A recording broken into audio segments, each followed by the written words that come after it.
And this is Healthcare Bill Part number 58. And it says, employers not in existence in a preceding year. In other words, you've just started a new business on January 1st. Okay? In the case of an employer which was not in existence throughout the preceding calendar year, the determination of whether such employer is a small or large employer shall be based on the average number of employees that is reasonably expected such employer will employ on business days in the current calendar year. Now what this means is they're going to determine whether you're a small employer or a big employer based on businesses similar to yours in the marketplace. Okay? And whatever their average is, then they're going to make a guesstimate as to how many people you're going to employ throughout the course of the year. Predecessors. Any reference in this subsection to an employer shall include a reference to any predecessor of such employer. In other words, if a new business starts and it was operated by a predecessor business, then the predecessor business would be considered, or actually be referenced. Continuation of participation for growing small employers. If a qualified employer, that is, a small employer, makes enrollment in qualified health plans offered in the small group market available to its employees through an exchange. Okay? So, the small employer has to make an enrollment in a qualified health plan through the state exchange. Okay? Or two, the employer ceases to be a small employer by reason of an increase in the number of employees of such employer. So, at this point, let's say in the middle of the calendar year, your business suddenly takes off, and so now you have like triple the employees that you had before. Okay?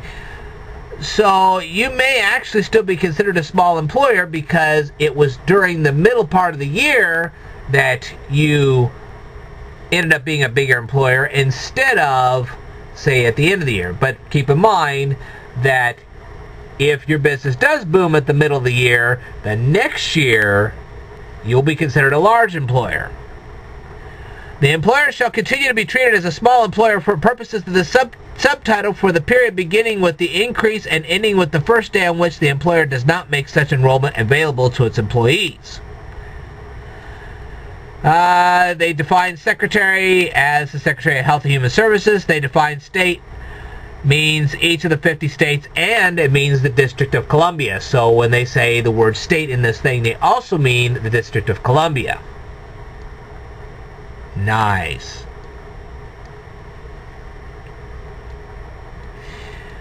And now we are on page 55. We have part 2. Consumer choices and insurance competition through health benefit exchanges. Section 1311, affordable choices of health benefits plans. Part A, assistance to states to establish American health benefit exchanges. Okay, so this is the part where they talk about they're going to give grants to states to start these state exchanges. The planning and establishment grants, there shall be appropriated to the Secretary out of any monies in the Treasury not otherwise appropriated, an amount necessary to enable the Secretary to make awards no later than 1 year after the date of the enactment of this Act to states in the amount specified in paragraph 2 for the uses described in paragraph 3. So we're now going to define how much the states are going to get to start these state exchanges, and then we're going to determine how these funds are going to be used. Well, let's look at number 2 here. For each fiscal year, the Secretary shall determine the total amount that the Secretary will make available to each state for grants under this subsection. So the Secretary of Health and Human Services will determine every year how much these states are going to get to start up and run these exchanges. Use of funds. A state shall use amounts awarded under the subsection for activities, including planning activities, related to establishing an American health benefit exchange. So, when they're talking about these state exchanges, the official title will be American Health Benefit Exchange, as described in subsection B. Okay. Now, eventually we'll find subsection B and we'll find how these American Health Benefit Exchanges are described. Renewability of grant. This is the procedure you have to go through in order to get the grant renewed to you. Subject to subsection D4, the Secretary may renew a grant awarded under paragraph 1 if the state recipient of such grant does the following things. So, whichever state is receiving these federal monies, they have to do the following things in order to continue getting these grants. The state, first of all, is making progress as determined by the Secretary towards establishing an exchange. Okay, so they have to continue trying to establish this exchange, implementing the reforms described in subtitles A and C and the amendments made by such subtitles, and is meeting such other benchmarks as the Secretary may establish. No grant shall be awarded under this subsection after January 1st, 2015. So, between now and 2015, the states can actually receive this money to set up their state exchanges, but if they don't set them up by 2015, the federal government won't help them set up the exchanges. They'll have to do it on their own. And now we're going to talk about technical assistance to facilitate participation in shop exchanges. The Secretary shall provide technical assistance. The Secretary shall provide technical assistance to states to facilitate the participation of qualified small businesses in such states in shop exchanges. Okay. So, the Secretary will hire people to help the states set up their state exchanges for health insurance. American Health Benefit Exchanges. This is that little B that we were trying to find. So this is going to show you what an American Health Benefit Exchange is going to be like. Each state shall, no later than January 1st, 2014, establish an American Health Benefits Exchange, referred to in this title as an exchange, for the state that facilitates the purchase of qualified health plans. Okay, so this is going to help people buy a qualified health plan. Provides for the establishment of a small business health options program. Okay, so it's going to help establish a small business health options program.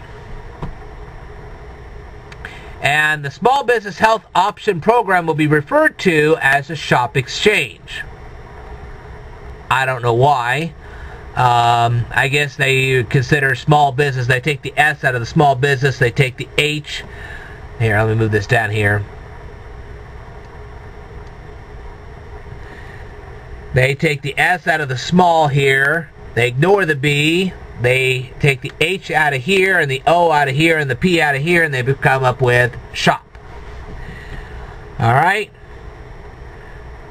This program is designed to assist qualified employers in the state who are small employers in facilitating the enrollment of their employees in qualified health plans offered in the small group market in the state. And so basically, if you have a small business, this shop exchange will help that small business enroll their employees in health insurance. And this will meet the requirements of subsection D. Okay. And they'll have a merger of individual and shop exchanges. A state may elect to provide only one exchange in the state for providing both exchange and shop exchange services to both qualified individuals and qualified small employers, but only if the exchange has adequate resources to assist such individuals and employers. So this state exchange is not going to just help individuals get their health insurance, but it's also going to help employers give health insurance to their employees. And this is going to list the responsibilities of the Secretary of Health and Human Services during this whole process. The Secretary shall, by regulation, establish criteria for the certification of health plans as qualified health plans. Such criteria shall require that to be certified as a plan, at a minimum, It has to meet marketing requirements and not employ marketing practices or benefit designs that have the effect of discouraging the enrollment in such plan by individuals with significant health needs. Okay. So they're going to have these marketing requirements for these health insurance plans that these people are going to buy. And the health insurance plan cannot employ marketing practices or benefit designs that discourage individuals like you and I from enrolling in them just because we have pre-existing conditions. That's what that means. Okay, this state exchange must ensure, this American Health Benefits Plan must ensure a sufficient choice of providers. So in other words, you're not going to be stuck with one choice. You got to have multiple choices, in a manner consistent with the applicable network adequacy provision under Section 2702 of the Public Health Services Act, which means that eventually we're going to find Section 2702, and then we're going to tell you what's in that, and provide information to enrollees and prospective enrollees on the availability of in-network and out-of-network providers. So when these health insurance plans try to enroll people, they've got to tell the enrollees which hospitals and doctors are in their program, their in-network program, and which ones are out of their network. And this just basically goes on and on. We are on page number 56 now, and we're going to keep going with this. I'm going to stop the video here because there's a lot of stuff to cover. I will tell you more in a future video, so stay tuned.